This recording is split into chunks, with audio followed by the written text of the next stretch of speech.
안녕하세요. 구독자 여러분의 건강 동반자 함께 소중한 우리 함소우의 이정문입니다. 오늘은 가톨릭대학교 부천성모병원과 함께하는 날인데요. 부천성모병원 간담초외과 나건영 교수님과 함께하겠습니다. 교수님께서는 부천성모병원의 장기 이식센터장으로서 그 어렵다는 간 이식 수술을 주도하고 계십니다. 간 이식 수술, 어떤 환자들에게 꼭 필요한 수술인지 오늘 확실하게 얘기해 주시죠. 간 이식 수술은 쉽게 말해서 이제 말 그대로 급격하게 간 기능이 나빠진 급성 간부전 환자분과 간경화의 합병증이 발생한 환자분들이 대상이 되는데요. 또한 최근에는 그런 간암의 치료에 있어서 간 이식의 효과가 좋은 걸로 밝혀지면서 점차 간암으로 이식을 받는 환자분들이 많아지고 있고요. 통계학적으로 한 50% 정도의 환자가 간암으로 이식을 받고 있습니다. 이 수술이라 함은 그 결과를 꼭 생각하기 마련인데요. 간 이식 수술, 이 대체적으로 결과가 어떤지도 궁금합니다. 우리나라 외과 의사들의 술기가 좋고 실력이 좋은 거는 아마 언론을 통해서나 다른 보도를 통해서 많이 알려져 있습니다. 그 중에서도 특히 더욱더 발전한 분야가 이 간이식 분야고요. 생체 이식 분야에 있어서는 독보적으로 앞서가고 있고, 따라서 외국에 있는 유수한 외과 의사들이 우리나라에 와서 간 이식을 지금 배우고 가고 있는 실정입니다.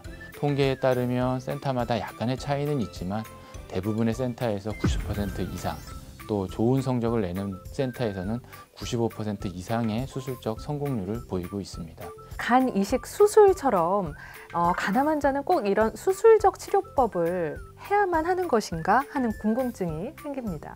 간암은 기본적으로 건강한 간에서는 발생하지 않습니다. 간암이 발생하기 위해서는 만성 간질환, B형 간염이라든가 C형 간염 복균자인 분들이고, 또한 자가면역 질환이라든가 알코올성 간염을 만성적으로 앓다가 간경화로 발전이 되고, 그런 간경화된 간에서 간암이 발생하는 거기 때문에 간 이식이 이상적이라고 하는 이유는 암의 치료뿐만 아니라 그런 기본적인 환자가 갖고 있는 간 질환을 함께 치료하기 때문에 간암에 있어서 가장 이상적인 치료라고 말씀을 드리는 겁니다.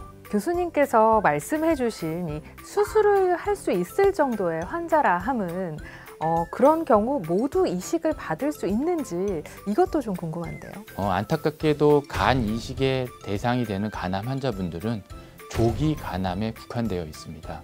진행성 간암의 경우에 이식을 할 경우 이식을 하고 나서 먹게 되는 면역 억제제의 영향으로 인해서 암이 재발할 위험이 굉장히 높습니다.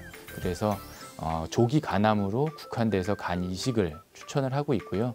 그 기준은 대부분의 센터에서 밀란 크라이테리아라고 하는 밀란 기준이라고 하는 기준을 갖고 있습니다. 그래서 간암의 개수가 하나일 경우에는 최대 직경이 5cm 미만, 다발성 간암일 경우에는 개수가 3개 이하이면서 최대 직경이 3cm 미만이고, 그 주요 혈관에 침범이 없어야 하는 경우로 국한이 되어 있고요.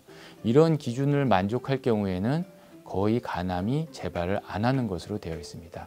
다만 최근에 이제 연구를 통해서 보면 이러한 밀란 기준은 너무 엄격하다는 단점이 있기 때문에 각 센터별로 이 기준을 좀 넓혀서 확장된 기준을 갖고 있고, 그 기준에 합당한 경우에 간 이식을 시행하고 있습니다. 네, 평소 궁금했던 점이요. 뇌사자 간이식과 또 생체 간이식에 대한 거였는데요. 이 명칭으로는 어떤 것인지 대강 알 수 있지만 그 내용을 들여다보면 또 생소한 개념들이 참 많을 것 같습니다. 이제 뇌사자 간이식의 경우는 특별한 이유가 없는 한 전체 간을 기증을 하게 되고, 그 전체의 간을 환자에게 준다는 수술이고요. 수술적인 측면에서는 생체 이식보다는 조금 간단하고 조금 더 쉬운 수술입니다. 물론 어렵긴 하지만, 그래서 생체 이식 같은 경우는 우리 몸의 필수 장기이다 보니까 전간을 줄 수가 없고, 수술을 통해서 간을 절제해서 주로 우측간을 수혜자에게 주게 됩니다. 이 우측간은 대략적으로 한 60에서 70%를 차지하게 되고요. 공여자는 한 30%의 간을 남게 됩니다. 따라서 이러한 수술을 통해서 대량 간을 절제하기 때문에 이 부분에 있어서 이제 공여자 안전에 대한 이슈가 생기게 되고요. 그 부분에 대해서 각 센터별로 굉장히 엄격한 그 기증자 선정 기준을 다 갖고 있습니다. 그래서 그 기준에 대해서 간략히 살펴보면 일단 고령의 환자분은 가급적이면 배제를 하고 있습니다. 센터별로 차이는 있지만 55세 이상 또는 많게는 60세 이상의 경우는 기증에서 이제 배제를 하고 있고요. 두 번째로는 간 질환이 없어야 하며 또는 지방간 등이 없어야지만 안전한 간 이식을 이룰 수 있고, 또 하나는 수술 전 CT 검사라든가 MRI 검사를 통해서 간의 모양이라든가 부피를 정확하게 측정을 해서 두 분에게 모두 안전한 술식이 되도록 철저한 검사를 통해서 이식을 진행하고 있습니다. 최근에는 더욱더 생체 이식이 활성화됐음에도 불구하고 기증자가 부족하다 보니까 과거에는 금기였던 혈액형 부적합 생체 간 이식 또한 활발하게 이루어지고 있는 현실입니다. 교수님께서 방금 얘기를 해주신 혈액형, 불일치, 부적합 간 이식 같은 경우 혈액형이 달라도 생체 간 이식이 가능하다는 말씀이신 거죠? 네, 맞습니다. 과거 학생 이제 생물 시간에 이제 ABO 혈액형에 대해서 이제 공부를 했을 텐데요. 수혈을 하는 데 있어서 줄 수 있는 혈액형이 있고 받을 수 있는 혈액형이 있습니다. O형의 경우는 모든 혈액형에게 자기 혈액형을 줄 수가 있지만 O형에게만 혈액형을 받을 수가 있고요. 반대로 AB형의 경우는 모든 혈액형으로부터 피를 받을 수 있지만 AB형에게만 혈액형을 줄 수가 있습니다. 이는 그 ABO 혈액형에 대한 우리 몸에 있는 항원과 항체 때문인데요. 과거에는 이런 혈액형이 맞지 않는 상태에서 이식을 했을 경우에는 거부 반응으로 인해서 이식을 할 수가 없어서 금기였지만 많은 연구를 통해서 이 ABO 혈액형의 항체를 제거하면 안전하게 이식을 할 수 있다는 이론을 바탕으로 해서 수술 날짜에 맞춰서 거부 반응을 일으키지 않을 정도의 적정한 항체 역할을 만든 후에 이식을 시행하게 됩니다. 네, 교수님 말씀을 들으니 참 한국의 이 간이식 수술의 수준이 상당히 높다라는 생각을 하게 되는데요. 이번에는 뇌사자 간이식에 대해서 또 여쭤보겠습니다. 어떤 과정을 거쳐서 진행되는지도 궁금하고요. 제가 평소에 아는 바로는 굉장히 기회가 오기가 어렵다라고 들었습니다. 네, 맞습니다. 지금 우리나라 현실에서는 이식을 받으려고 하는 대기자보다 뇌사자의 수가 굉장히 적기 때문에 뇌사자의 기증을 받기는 굉장히 어렵습니다. 그렇기 때문에 이제 정부에서 관리하는 장기 이식 관리센터라 하는 코노스라는 곳에서 그 장기를 이제 관리하게 되고요. 응급도에 따라서 이제 장기를 배분하게 되는데 그 응급도라 함은 이제 객관적인 지표가 필요해서 간 기능과 관련된 황달 수치, 그다음에 응고인자 관련 수치, 그다음에 간 기능이 나빠지면 신장 기능이 나빠지기 때문에 그런 신장 관련 수치를 이용해서 멜드 스코어란 점수를 매기게 되고요. 2020년 코노스 자료에 따르면 현재 대기자는 5,700여 명인데 비해서 실제 뇌사자 간이식 건수는 약 390건 정도만 이루어진 걸 보면 현재 우리나라의 뇌사자가 굉장히 부족하다는 것을 알 수가 있겠습니다. 네, 이제 간 이식 후의 건강 관리에 대해서 교수님께 여쭤볼 텐데요. 아주 중요합니다. 어떤 부분을 좀 중점적으로 관리를 해야 되는지 설명 부탁드릴게요. 수술 후 관리 단계에 있어서 가장 중요한 부분은 감염입니다. 우리가 이제 이식을 하게 되면 타인의 장기를 기증을 받게 되는데요. 그게 가족이든 남이든 어쨌든 우리 몸에서는 외부 물질로 인식을 하기 때문에 공격을 하게 됩니다. 그게 이제 면역력이라는 원래 정상적인 우리 몸의 능력인데요. 이러한 면역력이 정상적으로 유지되는 하에서는 어떠한 장기를 이식받다 하더라도 거부 반응을 발생을 시킬 수밖에 없습니다. 그래서 이식을 받게 되면 인위적으로 면역력을 낮추게 됩니다. 대략적으로 간 이식 후 6개월 정도가 굉장히 감염에 취약한 시기가 됩니다. 음식을 섭취한다는 데 있어서 날 음식을 피해야 되고 익혀 먹는다든가 또는 손위생이라든가 위생관리에 있어서 굉장히 조심을 해야 되고요. 6개월 정도가 지나게 되면 우리 몸이 장기에 이제 어느 정도 순응을 하게 되고 그럼으로 인해서 면역 억제제의 용량을 감량을 할 수가 있습니다.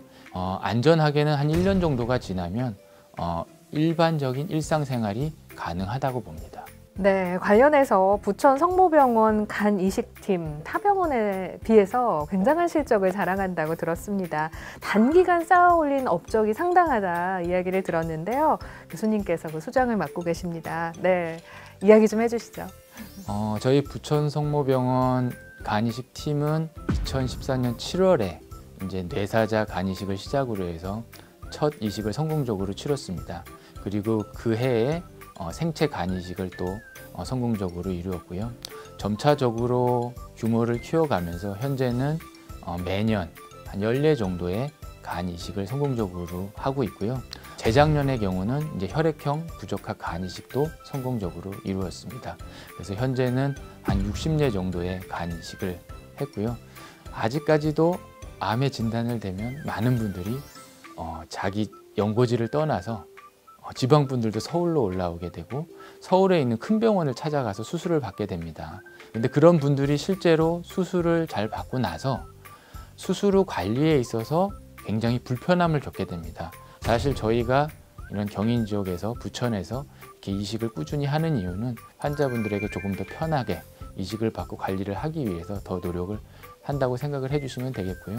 이 정도 자리에 올라서기까지 물론 이제 수술팀이라든가 많은 노력을 했지만 사실 병원에서도 저희 이식팀을 위해서 많은 지원을 해주셨고 저희 수술하는 외과팀 외에도 사실 이식을 준비하는 과정이라든가 이식 후의 관리를 위해서 다른 과라든가 또는 다른 직종에서 굉장히 많은 도움을 주셨습니다. 그래서 이 자리를 비롯해서 그분들께 많은 감사함을 전해드리겠습니다.